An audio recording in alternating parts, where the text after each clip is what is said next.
Turns out, Earth is straight up impossible to invade, not just because of the humans, but also the exceedingly hostile gods, mythological creatures, and resident alien races that also live on Earth as well, due to them having crashed there long ago. The Forbidden World. 100,000 years later. The galaxy had long since accepted a fundamental truth. Earth was a cursed world.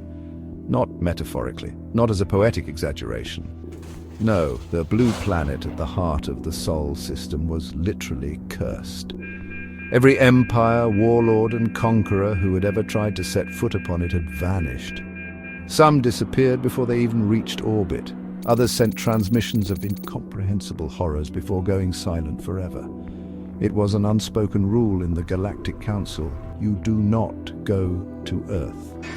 Even after 100 millennia, no one truly knew what had become of the humans. The once feared species that had shaken the stars with their wars, their vengeance and their fire had simply stopped expanding. Their fleets had not left their system in untold eons. Their diplomats had vanished into the annals of history. But Earth remained, and it was watching the cult of the fallen star.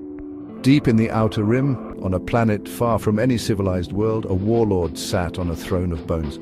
High Overlord Zorthan, leader of the Crimson Dominion, was a fool.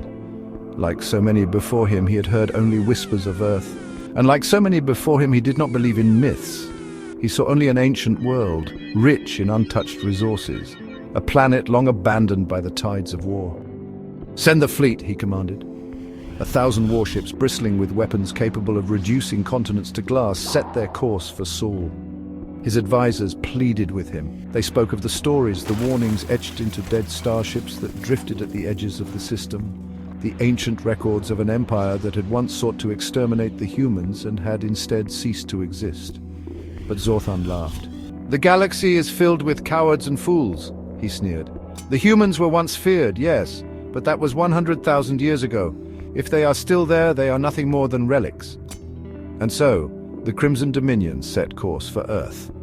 They would never return. The Howling Void. The first sign that something was wrong came when their fleet passed beyond Pluto's orbit. The ships began experiencing anomalies. Navigation systems failed without reason. Power fluctuations rippled through their hulls. Some captains swore they heard whispers in the static of their communications. Then the scouting vessels began to disappear. One by one, ships vanished from the fleet without any distress signals, without any warnings, no wreckage, no debris. Just gone. Then the fleet detected something on their long-range sensors. Not ships, not orbital defenses, as something old, something watching. The fleet's long-range scanners picked up cities. Impossible cities, massive beyond reason, gleaming with unnatural energy, towers that stretched into the stratosphere, pulsating with forces beyond mortal understanding. Colossal shapes moved within them, neither human nor machine. And above the planet, hanging in orbit like silent gods, were structures that defied physics itself.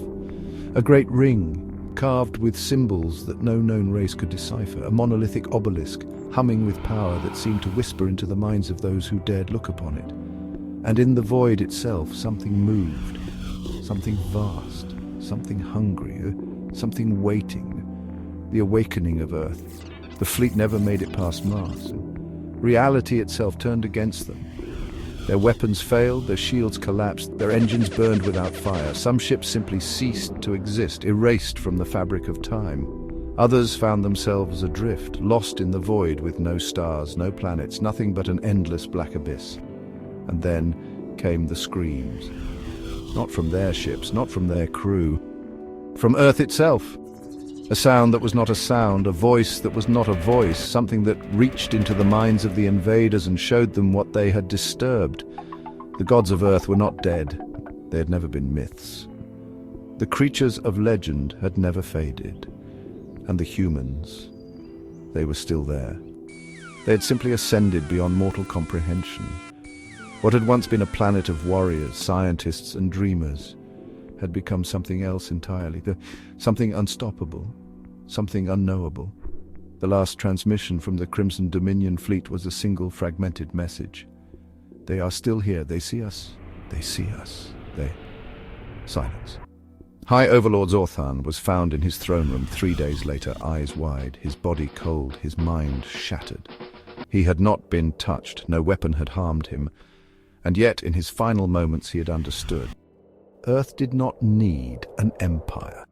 Earth did not need fleets. Earth itself was the apex predator of the cosmos, and it would never be invaded again. Written by You Know Voice, 3588 on Reddit.